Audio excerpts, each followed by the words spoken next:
Hola, ¿cómo están? Bienvenidos a GarageBrand, el podcast de cultura, liderazgo y desarrollo organizacional para pymes. Yo soy Miguel Castilla, socio fundador. Nayeli, ¿cómo estás? Socia fundadora también. Hola Miguel, ¿cómo estás? Y Muy hoy bien. está con nosotros Naidu Madera, de GoVisa. Hola, mucho gusto y les agradezco esta invitación para formar parte de una nueva edición de su podcast de GarageBand. Les agradezco. Muchas gracias. Naidu, que es un nombre poco común, pero tiene mucho que ver con lo que haces, que es temas internacionales. Es de la India, ¿no? Sí, es un apellido de la India, porque en la India hay estructuras y castas sociales, entonces es uno de los nombres más comunes de allá. Qué bonito, perfecto. Oye, vamos a platicar, como decía, de temas de migración, de cultura en diferentes países. Tú te dedicas, bueno, y fundaste GoVisa. Tienes experiencia en temas migratorios y de políticas y derecho internacional, en gobierno, y en algún punto dijiste, bueno, vamos ahora a hacer esto, pero en la parte más práctica, que es cómo ayudas a que la gente llegue de diferentes países a México o hacia México en la parte migratoria. Cuéntanos un poquito, ¿qué hace GoVisa? Tú eres abogada, te especializaste en esto. Cuéntanos un poquito tu background sobre esto. Bueno, no soy abogada, ¿No? soy politóloga. Politóloga, ok. Soy politóloga y tengo una especialidad en economía social de mercado y también he tomado cursos en derecho migratorio de Estados Unidos en un curso online en la Universidad de Pensilvania. He tomado diplomados en la UNAM sobre la región de Norteamérica, la integración, el tema económico y también pues el tema de la movilidad global, de cómo los extranjeros y los inmigrantes aportan al desarrollo de las economías y los países. Buenísimo. ¿Y GoVisa a qué se dedica? GoVisa es una consultoría de servicios especializados en inmigración para la región de Norteamérica y también para los extranjeros que llegan a México y se quieren integrar a nuestra dinámica y fortalecer e innovar las dinámicas de trabajo empresariales en el país. Ok, entonces podemos decir que GoVisa tiene dos lados principales. Uno es los extranjeros que llegan a México y quieren trabajar aquí, y por otro lado los mexicanos que van a Estados Unidos y bajo diferentes esquemas pues se quieren mover a Estados Unidos. Entonces, ¿por qué no empezamos con el lado de los extranjeros que llegan a México? Cuéntanos en qué consiste este servicio, cuáles son los principales retos que tiene un extranjero cuando llega. Y también creo que sería interesante conocer un poquito la sensación de un extranjero cuando llega a México, y tú que has tenido tanto contacto con este tema, creo que sería interesante conocer esto. Bueno, uno de los principales retos para las empresas y ya pymes o emprendedores que quieren traer talento extranjero a México es, pues, a veces dicen, híjole, es como súper complicado, ¿por dónde comienzo? Primero, tú como emprendedora, si tienes tu empresa, necesitas tener un permiso, estar inscrito ante el Instituto Nacional de Migración para contratar. No puedes contratar un extranjero si no tienes una constancia o una licencia que te diga, estás apto para contratar extranjeros. También para contratar extranjeros por parte del Instituto Nacional de Migración y por parte de la Secretaría del Trabajo existe una cuota, es decir, 90% de tu plantilla laboral tienen que ser mexicanos y el 10% tiene que ser extranjero. Entonces, es importante cumplir esta cuota. Bueno, una vez que una empresa tiene el permiso y la constancia de empleador para contratar extranjeros, el siguiente paso es, pues ya detectaste al extranjero que te quieres traer, no sé, un español, un estadounidense, un alemán, alguien de China, por ejemplo. Lo que se hace es tú, como empresa, extiendes una oferta de trabajo. Esta oferta de trabajo tiene que tener ciertos lineamientos, por ejemplo, pues una hoja membretada, tu registro como persona moral o persona física. También en esa descripción hay un catálogo de actividades y profesiones. Entonces, en ese catálogo tú debes de describir el puesto del extranjero que te tienes que quieres traer a México mediante una clave. Son catálogos como muy específicos. Si tú fallas en la descripción del puesto, la categoría, puede ser un factor de rechazo. Una vez que tú envías esta carta de oferta laboral, se la das al Instituto Nacional de Migración, y el Instituto Nacional de Migración te la aprueba. Entonces, una vez que está aprobada ya con el nombre del extranjero, el puesto, el sueldo, la temporalidad, es importante decir, a ver, yo me voy a traer ese extranjero a México para realizar esta actividad y por un periodo de 1 año, 2 años o 3 años. Entonces, a partir de eso, depende qué tipo de visa va a tener o qué tipo de permiso. Una vez que tienes esto, se lo envías al extranjero y se inicia otro proceso en el consulado de la representación de México en X país. Por ejemplo, en España, te vas a traer un español. Se hace todo el proceso pues migratorio, el extranjero va como a una entrevista, tiene que mostrar ciertos documentos y una vez que es aprobado, el extranjero tiene que venir a México, hacer un canje e inicia otro proceso en México. Uy, oye, yo había escuchado que para contratar a un extranjero en México tenías que demostrar que no había una persona apta en México para poder realizar ese trabajo. ¿Eso es cierto o con que se cubre el 10% máximo de la plantilla, con eso puedes contratar? Bueno, eso va en relación al catálogo de profesiones que te expide la Secretaría del Trabajo. Ellos hacen un estudio del mercado laboral y te dicen, mira, este es el catálogo de los extranjeros en profesiones y puestos que tú puedes traer al país.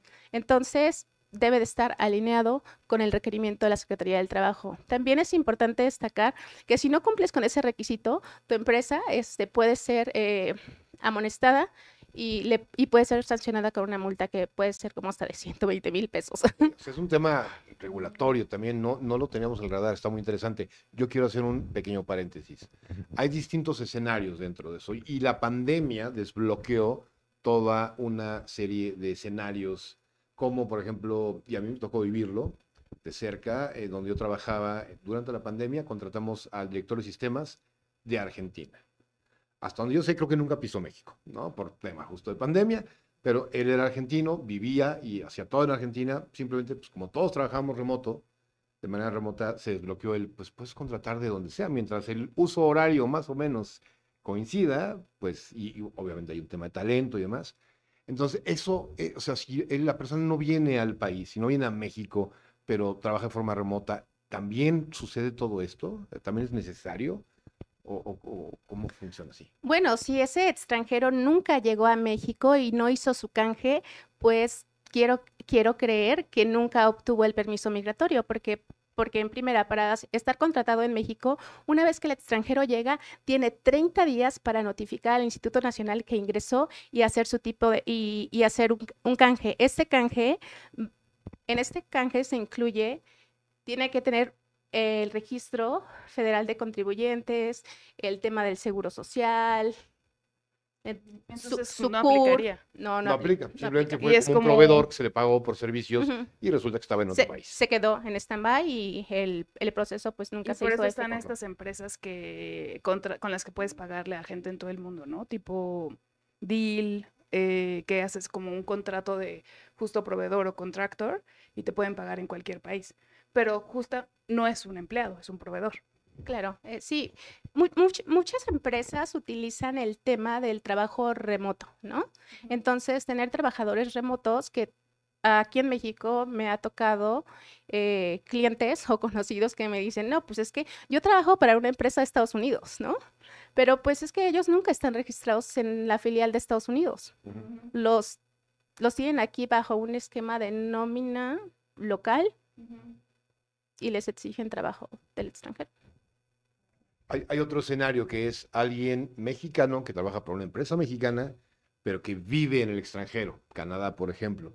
Sé de un colega que tiene ese caso, su director de sistemas también, vive en otro país, pero es mexicano. De hecho, tiene casa en Querétaro y todo, pero decidió irse para allá.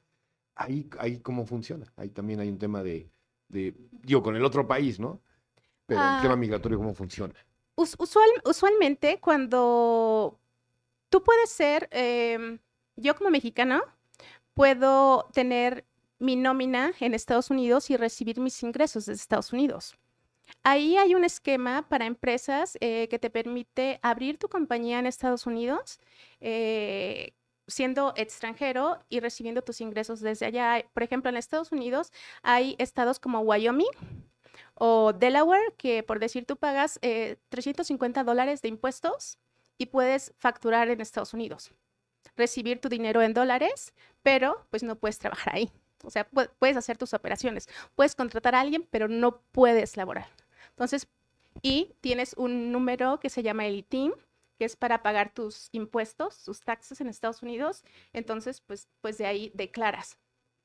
Tú como mexicano lo puedes hacer. Entonces, tal vez esa es la estrategia que ellos utilizaron, dependiendo del país. Okay. Oye, lo que veo es que está muy complejo esto y creo que sí, es muy necesaria tu ayuda porque hay muchos escenarios. Sí, es que justo hay muchos escenarios. Uno es el que, y justo el que estábamos tratando al principio es extranjeros en México, ¿no? Cómo contratarlos. Pero también hay extranjeros que vienen a abrir empresas. Y entonces es otro escenario completamente, ¿no? Tú te enfocas en la parte de contrataciones o de ayudarles a tramitar las visas a las personas que se quieren contratar aquí, ¿correcto? Sí, les ayuda a las empresas a facilitar todo el proceso para atraerse a los extranjeros e integrarlos. Un tema que tenemos que tener muy conscientes es que si bien puede ser un poco costoso contratar a un extranjero que a un nacional, por ejemplo, pueden ser que tus costos aumentan 200%, pero también el retorno de inversión en empresas que apuestan a atraer el talento extranjero en 3 años es del 300% su retorno de inversión. Y aparte, el tema de la innovación se incrementa en un 35% y hay estudios que dicen que las empresas que tienen equipos multiculturales, dinámicos, también resisten más los temas de crisis económicas y políticas. Es decir, tienen más capacidad de supervivencia a largo plazo. Y eso toca un poco con el tema que nosotros hacemos de cultura organizacional y cómo tener culturas diversas, pero también hay muchos retos para la gente que llega, ¿no? Desde tema de, no sé, justo ahorita estás poniendo muchos ejemplos de europeos y que llegan a México y dicen, ¿qué son estos pocos días de vacaciones? Cuando nosotros estamos felices que veníamos de 6 y hoy estamos en 12, pero para ellos es muy poco. O el tema de las jornadas laborales, que también aquí son un poco más extensas, o el tema de las eficiencias y que ellos no están acostumbrados a perder el tiempo, sino que están trabajando, ¿no? No se bajan a fumar, al café, al no sé qué. Que al final, es cierto que también los mexicanos reponen mucho al final del día, pero también pierden mucho tiempo durante, ¿no? Y bueno, yo sé que ese no es tanto el tema, pero seguramente has convivido y has escuchado muchos ejemplos de estas situaciones. Sí, muchos de los extranjeros que llegan a integrarse a la cultura laboral en México precisamente tienen ese choque de que llegan, o sea, de países de primer mundo donde solo trabajan 8 horas y es un choque cultural en la cultura como laboral, cómo se manejan, el tema de jerarquías, ¿no? Aquí en México de repente estamos acostumbrados que el jefe te diga qué tienes que hacer. Las empresas están innovando, pero muchos de los extranjeros están acostumbrados a tener jerarquías horizontales y mucho más ágiles. También hay un estudio del INCO aquí en México que dice que muchos de los extranjeros que llegan a México, 1 de cada 4 renuncia en su primer año por el choque cultural. Entonces yo creo que aquí las empresas de la mano pues de la experiencia migratoria podríamos hacer sinergia para que también se comience a implementar workshops de cultura laboral. Oye, es súper necesaria tu ayuda en este tema. Yo veo, y lo platicábamos hace rato, 2 niveles. Primero, la cultura del país y luego la cultura de la empresa, que no porque ya entres al país vas a entender a la empresa ni viceversa. Entonces, primero hacer un buen onboarding dentro del país para usos y costumbres, sistema de transporte, etiqueta, muchos temas de estos. Y luego, pues la empresa tiene su subcultura independiente. Entonces, tu onboarding debe ser doble. Sí. Y bueno, nosotros lo que recomendamos siempre en temas de integración y de cultura es que haya muchísima comunicación y que haya las reglas súper claras, porque ahí es donde empiezan las fricciones, ¿no? Y yo creo que tiene mucho que ver con eso el tema de que pues haya tanta rotación de inicio de un extranjero. Oigan, ¿y cómo ven si nos pasamos al otro lado? Solo para cerrar, hay un dato también súper importante que dice que solo el 30% de las pymes en el mercado mexicano laboral conoce las reformas y las regulaciones migratorias. Hay algunos, o sea, que se quedaron con viejas formas migratorias para atraer a los extranjeros. Por ejemplo, te dicen FM3 y FM2. Ya no se utiliza más en el tema migratorio mexicano. Ya es visitante o residente temporal o permanente. Yo no sabía. Yo tampoco. Pero Sí, bueno, como pues eso dato. también, digo, hablas de retos de traer talento extranjero a México, pero también hay muchas ventajas. Mencionabas el ROI, pero bueno, hay otra que es cultural, que es creo que lo que quiere decir, que es cómo enriqueces a tu empresa a nivel cultural. Pues, tener gente de la India, de Argentina, Estados Unidos, no solo a nivel lenguaje, sino a nivel eh, cómo esta gente trae un poco de su país para acá, prácticas, mejores ideas para hacer procesos y demás. Eso enriquece muchísimo. ¿Cuál es tu perspectiva y tu opinión de cómo una pyme puede beneficiarse de traer gente de diversos países? Pues yo creo que uno de los desafíos de las pymes y los emprendedores es de que, pues si queremos hacer que nuestro negocio crezca, pues también hay que trascender fronteras e ir a conquistar otros lugares, no solo México. Sí. Sí, y también que esos choques que a lo mejor hay al inicio pueden ser muy enriquecedores y se manejan bien, ¿no? O sea, te puede traer una visión completamente diferente a lo que estabas haciendo, a lo mejor. Pero ahora sí yo quiero ir al otro lado. ¿Qué hace GoVisa para los mexicanos que quieren trabajar en Estados Unidos? Bueno, lo que hace GoVisa para estos mexicanos o estas empresas que quieren enviar el talento en Estados Unidos es asesorarlos cuáles son las visas que más les conviene y qué estrategia de visado necesitan. Por ejemplo, para nosotros como mexicanos, por nuestra posición es geopolítica, estratégica, el Tratado de Libre Comercio, pues tenemos visas preferenciales que otros países de América Latina, Sudamérica o los asiáticos no tienen. Por ejemplo, las visas TN, que son las visas NAFTA del Tratado de Libre Comercio de América del Norte. Cualquier mexicano con título universitario, con un bachelor, puede emigrar a Estados Unidos con este tipo de categorías de visa y ser contratados. Por ejemplo, pues tú, Nayeli, o sea, si una empresa, Google, te quiere en Estados Unidos, pues hay un catálogo de profesiones como profesionista, entonces podrías encajar para irte a trabajar allá como mexicana. Ese es un tipo de visa. También, por ejemplo, las empresas que tienen su matriz en Estados Unidos o su matriz aquí y tienen una filial en Estados Unidos, hay una transferencia de ejecutivos. Puedes transferir a tu talento a Estados Unidos para que pues se integre a trabajar allá, enriquezca y hacer intercambio cultural. Pero también ahí tenemos que tener como que claro cuánto tiempo quieres dejar a tu director en Estados Unidos, si 1 año, 2 años, entonces de ahí va a depender el tipo de visa por el que vas a aplicar. También hay otro tipo de visas para emprendedores que tienen sus negocios o gente que quiere invertir en Estados Unidos. Las visas de inversionistas E1, E2. También hay visas para talentos especializados y profesiones especializadas, o sea, gente que ha ganado premios Nobel o reconocimientos internacionales que pueden ir a Estados Unidos. Oye, ¿y tú ayudas a tramitar todas esas visas? Sí, ayudo a tramitar ese tipo de visas y le ayudo a las empresas a elegir qué estrategia migratoria les conviene más para el tipo de sus necesidades y lo que quieren hacer. Claro. Oye, y cuéntanos un ejemplo, digo, ya nos queda poquito tiempo, pero de algo, o sea, que estés muy orgullosa de, oye, hicimos esta estrategia y les fue increíble, y ¿a qué empresas has ayudado de esta manera?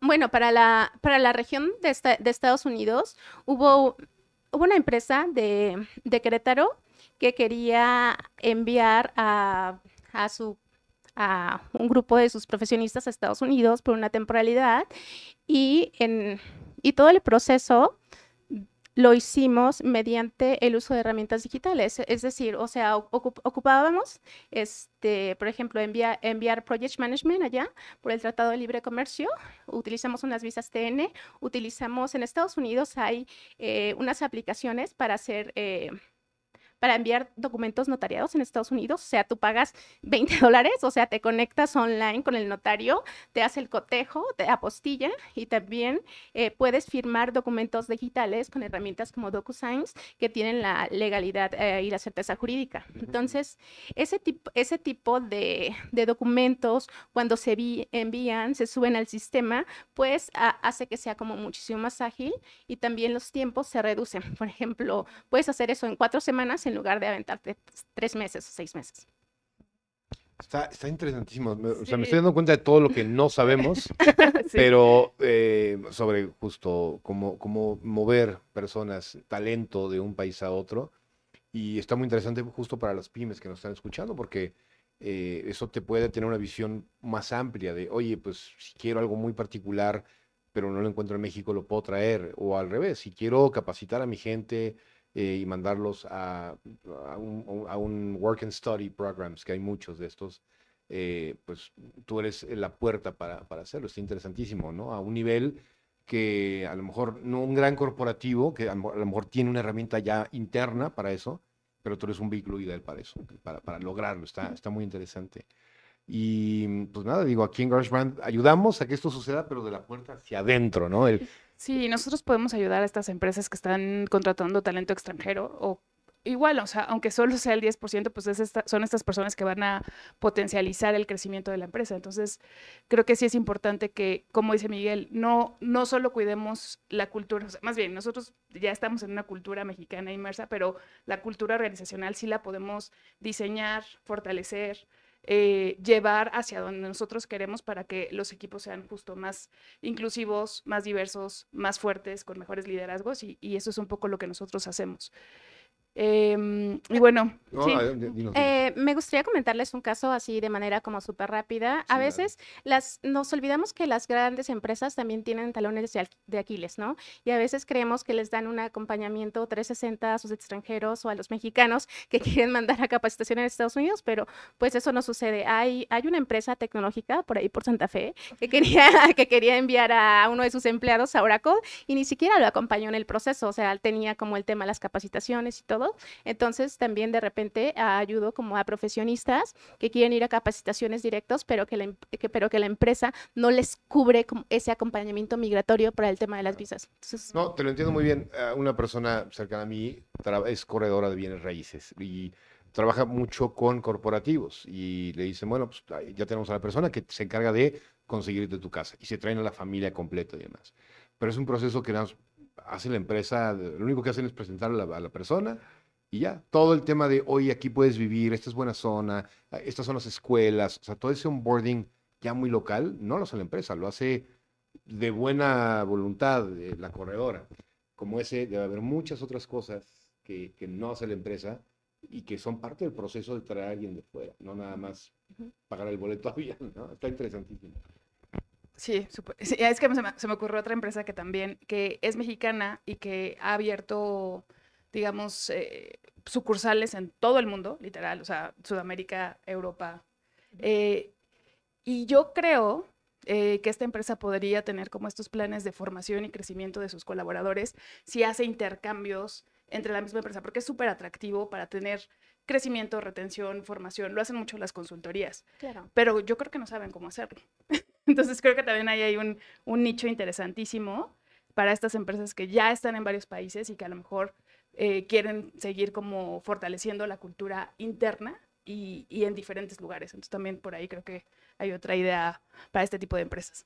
Sí, claro, desde GoVisa podemos ayudarles a hacer sus procesos mucho más eficientes y también a ahorrarles costos y a ahorrarles precisamente el retorno de inversión que veníamos hablando. Y ayudarles en el tema de su cultura organizacional, pues diciendo, ¿sabes qué? O sea, te sugerimos tal vez que mandes a capacitación o que mandes en alguna temporalidad a tus empleados para que después, o sea, te traigan como las mejores prácticas que se están implementando en Estados Unidos, por ejemplo, hacia México o viceversa, y así pues poder innovar el ecosistema de negocio y laboral. Buenísimo. Muchas gracias, se nos está acabando el tiempo, pero ¿cómo te encontramos en redes? ¿Cómo arrancamos el proceso? Me encuentran en redes como GoVisa MX y también en LinkedIn como GoVisa. Me pueden mandar un mensaje directo, ahí está mi número telefónico y también mi correo electrónico. Aidó, muchísimas gracias. No, Muchas gracias. Gracias a ustedes. Gracias. Y bueno, nos vemos en el siguiente episodio. Muchas gracias. Bye.